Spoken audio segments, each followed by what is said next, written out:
Hey, welcome back. My name is Dino, and in this mini lecture, I'll talk about Zeynep Tufekci's article, What Gladwell Gets Wrong. And in the original article, Malcolm Gladwell talks about the difficulties using social media and the internet to organize modern protest movements. Tufekci is a professor and a writer. She writes in various journalistic places like The Atlantic, New York Times, etc. She's a professor at Columbia and formerly at the University of North Carolina. Go Tar Heels! Peace. She identifies two problems with Gladwell, and I'll kind of give a quick overview now and then actually get into the content. Scale is a mismatch between the way we socialize and our problems, and the second is how interpersonal ties are more complementary than oppositional in nature. Raising a fist for freedom.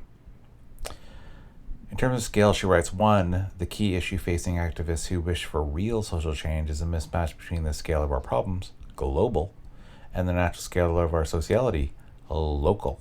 And so basically what she's sort of articulating is that we socialize and interact with each other normally on a local level, but a number of our major problems, such as things like climate change, are global in nature. So there's a mismatch between those two things.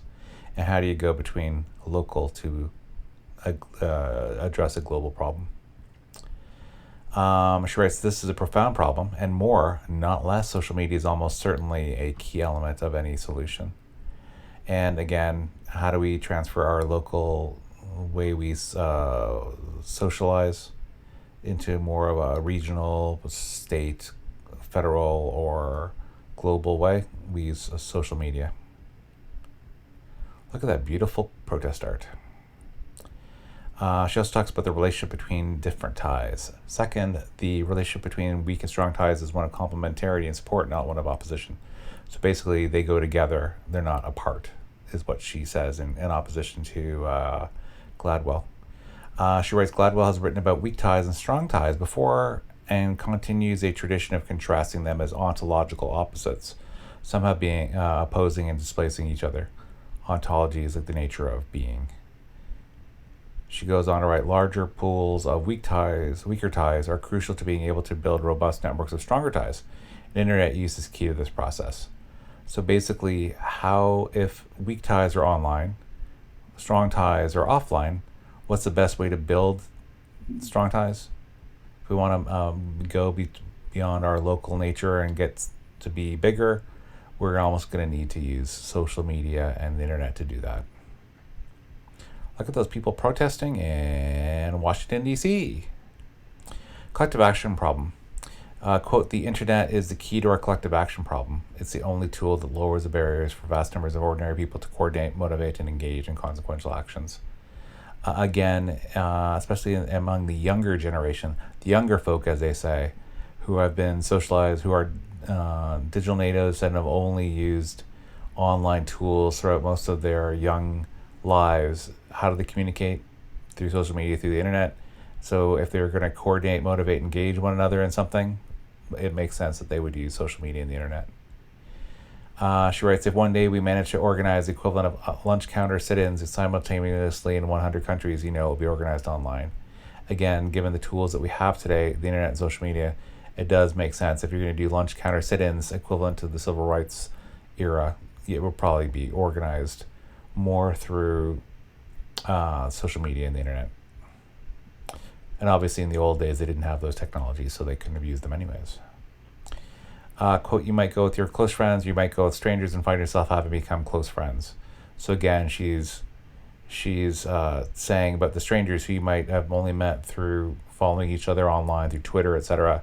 If you end up going face-to-face to a place, you might become close friends. So these weak ties through Twitter and social media would become close friend ties, which would be strong ties.